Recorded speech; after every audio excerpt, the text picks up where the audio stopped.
লাইলাতুল কদর বা শবে কদর, একটি রাত যা হাজার মাসের চেয়েও উত্তম। কোন রাত সেটি?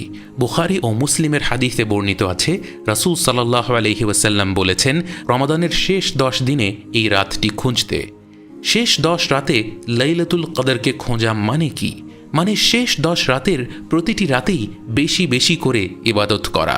আজ থেকেই ঠিক করে নিন রমাদান মাসের শেষ 10 রাতে আপনি কি কি ইবাদত করবেন।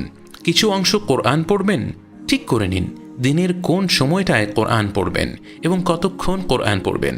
শুধু তিলাওয়াত করবেন নাকি তিলাওয়াতের পাশাপাশি অনুবাদ ও তাফসিরও পড়বেন। প্রতিদিন কিছু টাকা দান করুন এবং এখনই নির্ধারণ করে রাখুন কবে, কিভাবে, কাকে সেই টাকাগুলো দান করবেন। এবং একটি খাতে দান না করে আপনার সাদাকাকে ডাইভার্সিফাই করুন, বিভিন্নভাবে দান করুন। রোগে আক্রান্ত কোনো ব্যক্তিকে সাহায্য করা, মসজিদে দান করা, কারো খাবার দাবারের বন্দোবস্ত করা, কোনো আত্মীয় স্বজনের সাহায্য করা, কোনো ইয়াতীমের সাহায্য করা ইত্যাদি। জিকির করবেন। কোন সময়টায় আপনি নির্জনে বসে আল্লাহর কথা স্মরণ করতে করতে জিকির করতে পারবেন? কোন জিকিরগুলো করবেন? দোয়া করবেন।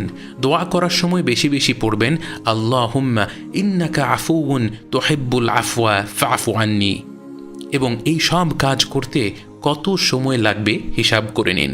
ধরুন কোরআনের জন্য আপনি 1 ঘন্টা নির্ধারণ করলেন, দান করার জন্য 15 মিনিট, জিকির করার জন্য আরও 15 মিনিট, দোয়ার জন্য আরও 15 মিনিট এবং অন্যান্য নফল ইবাদতের জন্য আরও 15 মিনিট। মোট হলো 2 ঘন্টা। এই 2 ঘন্টা কি আপনার হাতে আছে?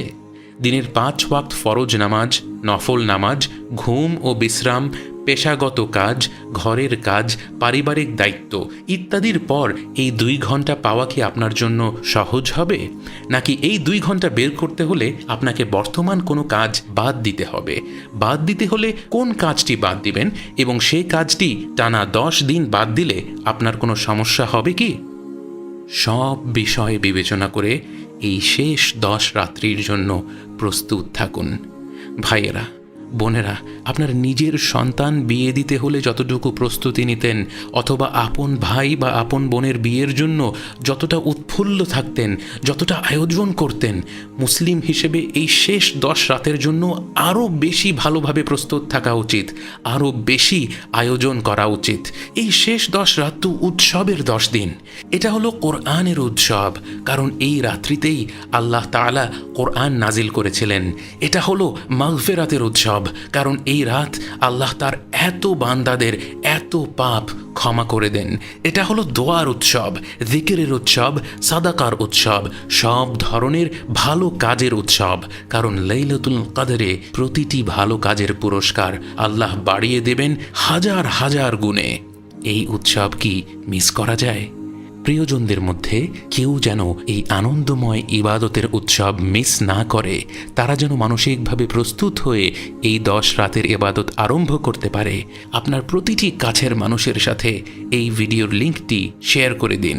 আপনি যাদেরকে জান্নাতে আপনার সাথে দেখতে চান তাদের সাথেই শেয়ার করুন এবং এরপর ইবাদতের এই ফেস্টিভ্যালের প্রস্তুতি আরম্ভ করে দিন।